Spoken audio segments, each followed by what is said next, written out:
ایک بہت اہم چیز جو ہم تعلیمی حوالے سے اکثر گفتگو میں سنتے رہتے ہیں، اس کی طرف توجہ کرنی مقصود ہے، وہ یہ ہے کہ کوئی بھی دینی ادارہ جو کام کر رہا ہے تو لوگ ایک سوال کرتے ہیں کہ دینی ادارے کا مقصد کیا ہے، اس کا موضوع کیا ہے۔ تو دینی ادارے کا جو موضوع ہے وہ ہے طالبین کی تربیت، اور دینی ادارے کی غرض و غایت کیا ہے؟ رجال سازی، افراد سازی، اللہ کو راضی کرنا۔ اور اس کے لیے جو ہمارے پاس تعلیم ہے وہ قرآن و سنت کی ہے، تو جو تعلیم دی جاتی ہے اس کا مقصد کیا ہے؟ قرآن و سنت کا تحفظ، معاشرے میں اس کی نشر و اشاعت، اور ہر شعبہ زندگی سے وابستہ افراد کو ان کے دین کا سکھانا، یہ ہمارے سامنے ضروری ہے۔ اب ایک چیز بہت اہم سمجھنے کی ہے کہ ایک طرف ہے تعلیم اور ایک طرف ہے تربیت۔ تعلیم کس کا نام ہے؟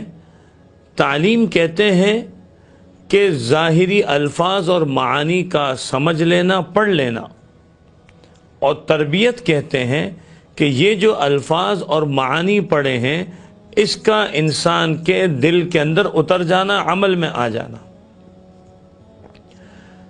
تو ہمارے لیے اس بات کی بڑی اہم ضرورت ہے کہ ہم جب اپنے بچوں کو کسی دینی ادارے میں داخل کر رہے ہیں اور وہ دینی ادارہ تعلیم اور تربیت کا کام کر رہا ہے اور ایک ماحول مہیا کر رہا ہے، تو ہم اپنے بچوں کی خود گھر میں بھی تربیت کا اہتمام کریں۔ دیکھیں، بچہ دینی ادارے میں وقت دے گا، کتنا دے گا؟ 7 گھنٹے، 8 گھنٹے۔ اس کے جو باقی جو گھنٹے ہیں، یعنی 24 گھنٹے میں 16 گھنٹے وہ تو ادارے میں نہیں گزر رہے۔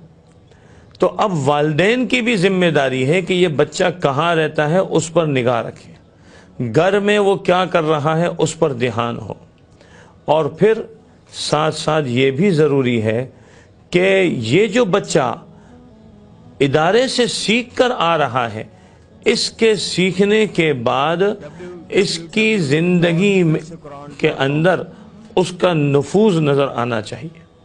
اس کے لیے ہمیں ماحول دینا ضروری ہے۔ اکثر ایک شکوہ رہتا ہے کہ بچے پڑھ تو لیتے ہیں لیکن تربیت نہیں ہوتی۔ بات یہ ہے کہ بچے کی تربیت کی جو گاڑی ہے نا، وہ 2 طرفہ ہے۔ ایک طرف اساتذہ تربیت کر رہے ہیں، دوسری طرف والدین ہیں۔ بچیوں کے ادارے میں جہاں معلمات محنت کر رہی ہیں، وہاں پر ان کے گھر والے والدین ہیں، والدات ہیں۔ اب بچوں کی چھٹیاں کیسے گزر رہی ہیں، بچوں کے سالانہ چھٹیاں کیسے گزر رہی ہیں، بچوں کا حلیہ گھر کے اندر کیسے ہے۔ اسکول کے لیے تو ہم یونیفارم تک بدل دیتے ہیں، لیکن تربیت کے لیے اگر کہا جائے تو ہم لباس بدلنے پہ تیار نہیں ہوتے۔ بچوں کے سر کے بال کیسے ہیں، بچوں کے ہاتھ پاؤں کو دیکھیں، ناخن کیسے ہیں، پاؤں کے تلوے کیسے ہیں، بچوں کے اندر وضو کرنے کی عادت کیسی ہے، نماز کیسے پڑھتے ہیں، بڑے چھوٹوں سے کیسے معاملہ کرتے ہیں، رشتہ داروں سے ان کا کیا طور طریقہ ہے۔ یہ سارے تربیت کی چیزیں ہیں۔ اور افسوس یہ ہے کہ جب ان بچوں کی طالب علمی کے زمانے میں اگر تربیت میں نقص رہ جائے تو پھر اس کا اثر بعد میں نظر آتا ہے، اور پھر یہ کہا جاتا ہے کہ ہم نے تو ان کو ادارے میں داخل کیا اور جو ہے بچہ ناقص رہ گیا۔ نہیں، اس کو پورا ماحول مہیا نہیں کیا تھا جس کے لیے اس کو داخل کیا تھا۔ تو اس لیے جہاں اداروں کی ذمہ داری ہے اور وہ الحمدللہ اس کو پورا کر رہے ہیں، اسی طرح والدین کی بھی ذمہ داری ہے کہ وہ اپنے بچوں کی اس تربیت کا بندوبست کرے۔